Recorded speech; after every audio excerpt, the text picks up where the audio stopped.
August 2003. I'm going to try to keep this quick because for some reason I read a lot of books in August. So we don't need to know about what I was doing with my life at the time because frankly I don't remember. Let's just jump right in. The first book that I read in August of 2003 was Killer Material by Dan Barton. And this, I have a lot of notes here. This is about Biff Kincaid. He's a stand up comedian and, as it turns out, an amateur detective. And one night he's filling in on stage for another comedian. Finds out later that guy was murdered. He decides to investigate it, and it has to do with stealing jokes and the comedy scene in Hollywood. It's the first in a series. It's got two things that I like, comedy and mystery. But I don't think I ever read any of the other books in the series. But Killer Material, Dan Barton, a stand up comedy mystery. Followed that up with Star Trek New Frontier, Being Human by Peter David, part of the Star Trek New Frontier series, obviously. And this one focuses on navigator Mark McHenry, and I believe, as Peter David often does, he ties this into something from either the original series or sometimes Next Generation, but he likes to go back to the original series and tie things in. But there's something going on a planet, and the New Frontier crew, the Excalibur crew, have been sent there, and McHenry has some weird powers. He doesn't know where they come from, but this old thing might teach us about his powers, and stuff going on with the other crew. One of my favorite Star Trek series in the books, actually in any form, New Frontier, Star Trek New Frontier, Being Human, Peter David. And then we have Make Your Own Damn Movie, Secrets of a Renegade Director by Lloyd Kaufman with Adam Janke and Trent Haga. Not sure if that's how you say his name. I am familiar with Trent Haga from his movie stuff.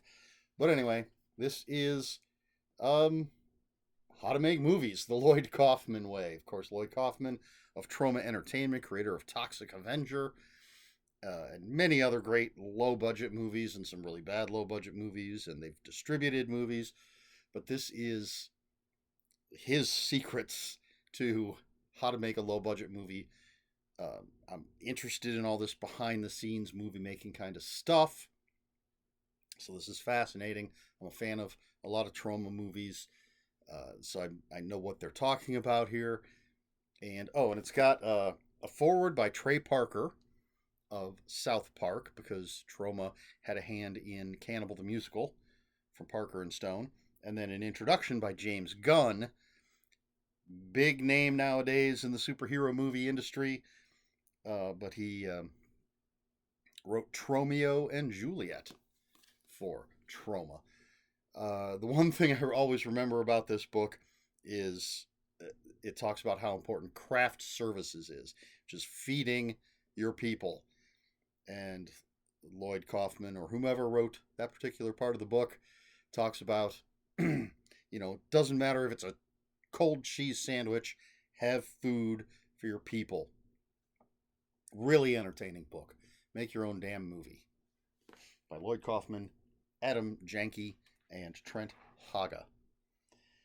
After that, we have Forests of Night by S. Andrew Swan. This is a science fiction mystery kind of thing. It takes place in Cleveland, 100 years in the future. Our main character is Nohar Rajastan. Not sure how you say it. He's a private eye, but what's more interesting is he's a Moreau, which means he is the descendant of a being that was created from tiger stock. So basically, he's a tiger man, and he's hired to look into a case that deals with the illegal creation of something out of human stock. And don't really remember much about it, but I think it's an interesting premise. A tiger man in the future in Cleveland that's a private investigator. So that is Forests of the Night, S. Andrew Swan. After that, we have McNally's Folly by Vincent Lardo. This is Lawrence Sanders McNally, Archie McNally. And in this book, so Archie McNally is lives down in, I believe, Palm Springs area. Rich, sort of a layabout, but he is sort of not a fixer, but he's tries to keep people out of trouble, helps people out when he can. It always ends up being some sort of murder mystery. In this case, the local community theater is putting on Arsenic and Old Lace, and something happens. McNally gets called in and has to solve a mystery. So this, I don't know, I don't think this is the first one that was written after Lawrence Sanders passed, but there, and Vincent Lardo did quite a few. You're going to see a couple more. Not quite as good as Lawrence Sanders, but still pretty entertaining. They're very light mysteries. Then we have First Contract by Greg Kostikian. Not sure if that's the proper pronunciation. This is a light science fiction book. So we have Johnson McCourgy. All these crazy names. He's the CEO of a company, has it all, a beautiful wife, and then aliens come to Earth, and he ends up losing everything because of the aliens. Not in an invasion sort of way, just his business just tanks because of the aliens, I guess, and their technology. So he has to rebuild his life from the ground up, rebuild a business from the ground up by finding something he can sell to the aliens. So it's that kind of, comedic science fiction thing. What can this guy do to get his life back on track? By selling to aliens. So that is Where to Go. First Contract by Greg Kostikian. After that, McNally's Chance by Vincent Lardo, another Archie McNally mystery. And in this one, we have a best-selling author named Sabrina Wright, who wants McNally to find her husband who disappeared by looking for their runaway daughter. Their teenage daughter ran away to find her real father. And, of course, McNally's going to look into it. It's going to open up a whole can of worms, because these are all very rich families. Rich families, at least in fiction, always have secrets. And McNally's going to have to figure everything out and keep anyone's name from getting smeared in the press. But again, a fun mystery. Then we have Dead Famous by Ben Elton. And, this is, 2003. What was the reality TV show situation like in 2003? If anybody knows offhand, let me know in the comments below. Dead Famous, there's a reality TV show called House Arrest. There are 10 people, 10 contestants, 30 cameras, and they're basically just all locked inside a house. And the 30 cameras always on. People are just watching things unfold. I don't think there's any, I don't remember if there's any contests or anything, or if it's just a matter of watching how these people trapped in this house are going to behave. But of course, there's a murder. How is there a murder when there are 30 cameras watching everything? The contestants are going to have to figure it out. Pretty interesting stuff, I think. I like the premise of it, and it's the kind of book, I was looking at it, I had to look it up because I couldn't remember what it was, but I read the little synopsis and everything and thought, I'd be interested in reading this again. Dead Famous by Ben Elton. Then we have The Dragons of the Cuyahoga by S. Andrew Swan, another Cleveland-based story. I think perhaps S. Andrew Swan is from the Cleveland area. But in this book, our main character is Klein Maxwell. He's a reporter. And one day, a dead dragon, is in the Cuyahoga River. I think it crash lands in the Cuyahoga River. and Klein Maxwell is sent to report on it, and he ends up getting kidnapped by elves. So there's a portal, excuse me, through which this magic land is sort of spilling into Cleveland. And Klein Maxwell, he wanted to saying it the other way, wanting to say it the other way. Klein Maxwell has to, well, save himself from the elves that kidnapped him and figure out how to deal with everything that's going on. Always fun to read stuff based locally, and it's a fun little book. Then we have Bad Company by Jack Higgins. This is a thriller in which we learned that Adolf Hitler had a diary that he passed on to somebody before he died, and now someone is trying to find that diary because in the book, the diary, I was trying to avoid saying diary again. In it, we learned that Hitler was supposed to have a meeting with a representative of President Roosevelt to come to an armistice and work together to fight the Russians. This is information nobody wants to get out, especially the current president of the United States, because that person that was at the meeting, supposed to have the meeting with Hitler, is one of his ancestors. Makes it sound like 100 years ago, but not that long ago. A relative of his. So Blake Johnson, who works for the White House, and Sean Dillon have to figure out who is after this book, who wants to reveal these secrets and put a stop to it. Just fun Jack Higgins thriller. I always like the Sean Dillon books because Sean Dillon's a great character. That's Bad Company, Jack Higgins. And then we have McNally's Alibi by Vincent Lardo. We're getting very close to the last of the McNally books. Let's see. This one, McNally is hired to find or pick up a diary, and he ends up, it seems like an easy job, but he ends up getting knocked out. The diary is stolen, and it turns out it's not really a diary, it's a lost manuscript from Truman Capote, something like that. And he's got to find it, save it. There's probably a murder. Again, just more fun Archie McNally, Palm Springs mystery stuff. McNally's Alibi, Vincent Lardo. Then we have, let's go. I can do this. Star Trek, The Next Generation, The Q Continuum, Book 1, Q Space by Greg Cox. And this is Q.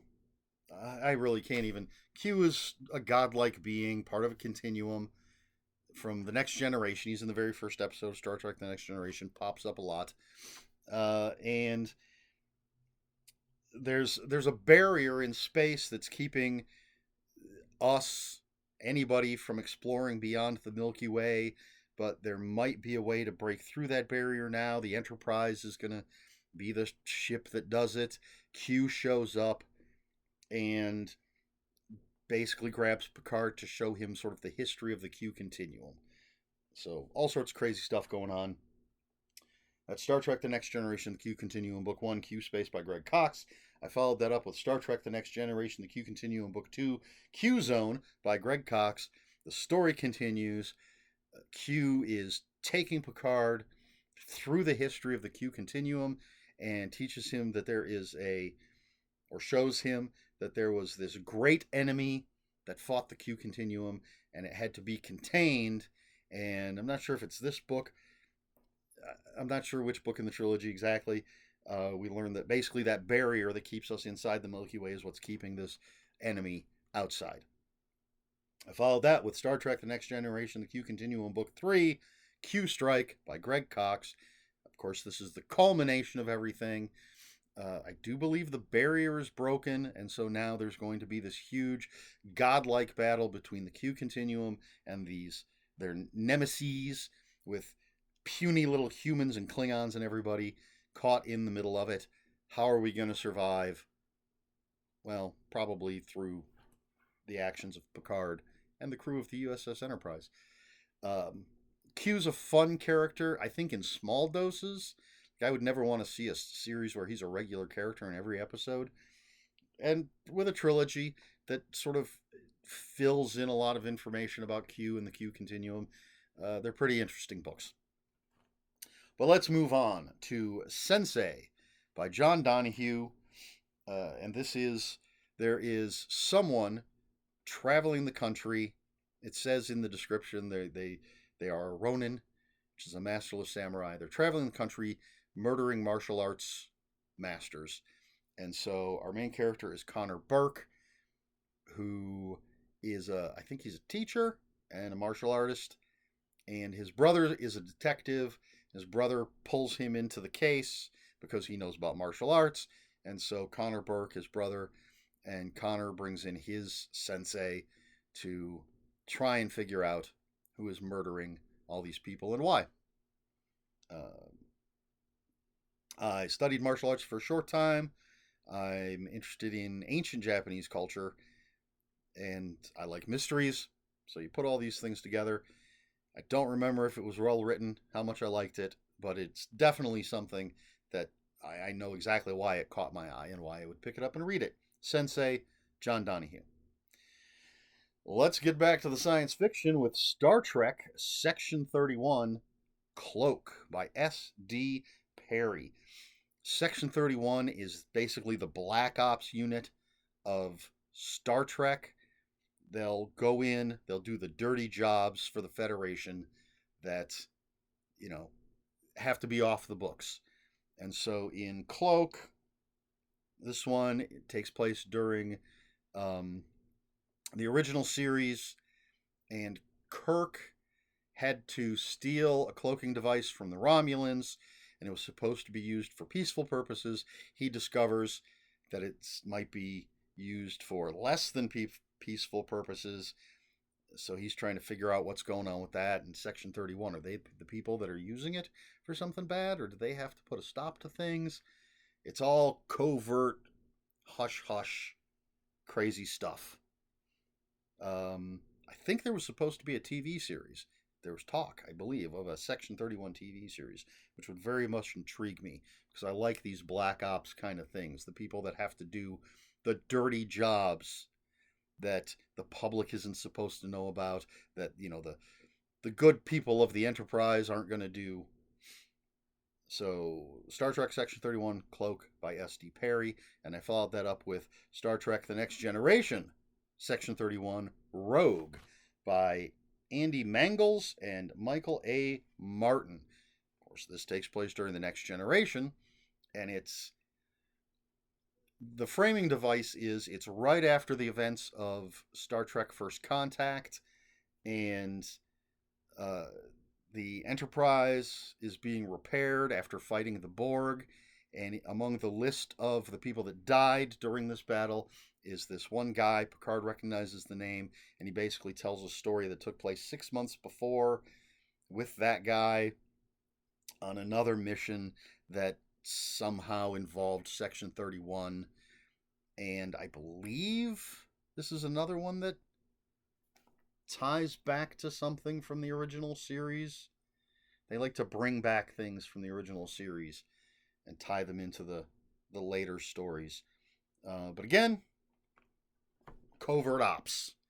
Star Trek The Next Generation, Section 31, Rogue, Andy Mangels and Michael A. Martin. Then we have Flynn's World by Gregory MacDonald. This is the fourth and final book in the Flynn series from Gregory MacDonald, best known for Fletch. But Flynn is Francis Xavier Flynn, Inspector Francis Xavier Flynn. But he's also, we've eventually learned, a super spy, NN13. But now he's been working his butt off, essentially. He just wants to go home and get some sleep. And he gets a call from his daughter, I believe it is, whose friend needs help. So he goes out to help them. And before he can get home, before he can get to bed, he just keeps getting calls, keeps getting these things that he has to do. And he's trying to solve all of these problems that perhaps tied together. these Flynn books are kind of weird, so I'm guessing, because I don't remember, I'm guessing this somehow they might all tie together, but then again, they're also weird enough that maybe none of them have anything to do with each other. Um, the Flynn books are really wild and very enjoyable, but also very, very odd. But I do recommend, if you like Fletch, if you like mysteries, especially weird ones, and I don't mean weird in like there's no supernatural elements or anything, just strange, not your typical mystery story. Flynn's World, Gregory MacDonald. And that was the penultimate book in August of 2003. So finally, the last book in August of 2003 was McNally's Dare by Vincent Lardo. And this is the penultimate book in the McNally series. And I haven't looked ahead to see if I ever read the last one. I'm going to have to check. And if I haven't, I'm going to have to find a copy of that last book and read it. But anyway, McNally's Dare by Vincent Lardo. And there is a charity tennis event going on. And a waiter is found dead in the pool at the club. And so McNally's got to figure out, was it an accident? Was it not an accident? Is this going to affect the charity event? And while this is going on, this guy shows up from Europe claiming to be the heir to this great fortune. But a lot of people think he might be a scam artist, and he's not who he says he is. McNally's got to dig into that as well. Again, do these things tie together? Probably. But another fun, lighthearted as you can be when you have murder involved, lighthearted McNally Palm Springs mystery. And that concludes everything that I read in August of 2003. Question for this video: are you a fan of Troma films? Have you ever seen any? What do you think? They're low budget, they're trashy. Toxic Avenger is probably the first one I saw, and I absolutely love it. It is so insane. I've seen the second and the third one, I believe. And I think there's a fourth one. Yeah, I think Citizen Toxie is the fourth one, which I haven't seen. I know there's one I haven't seen. I haven't seen like Sergeant Kabuki Man, but I relatively recently watched Class of Nukem High Part 2. And Troma usually has a booth at Cinema Wasteland, which is a convention here in Ohio twice a year. I try to go when I can. And last time I went, I asked Lucas Mangum, the great author, who had a podcast called Make Your Own Damn Podcast with Jeff Burke, where they talked about Troma movies and other low-budget things. But I asked him for a list of like the 10 Troma movies he would recommend for me to pick up. I bought 5 of them. And yeah, I love low-budget cinema and trashy cinema as long as it's entertaining, as long as it's not boring. And things like Toxic Avenger, Poultrygeist is a blast. So yes, I am a fan. Generally speaking, there's always going to be things that I don't enjoy when you're talking about a huge, well, I say huge corporation, which they are not, absolutely not. But when you're talking about a production company that has a huge catalog, how about that?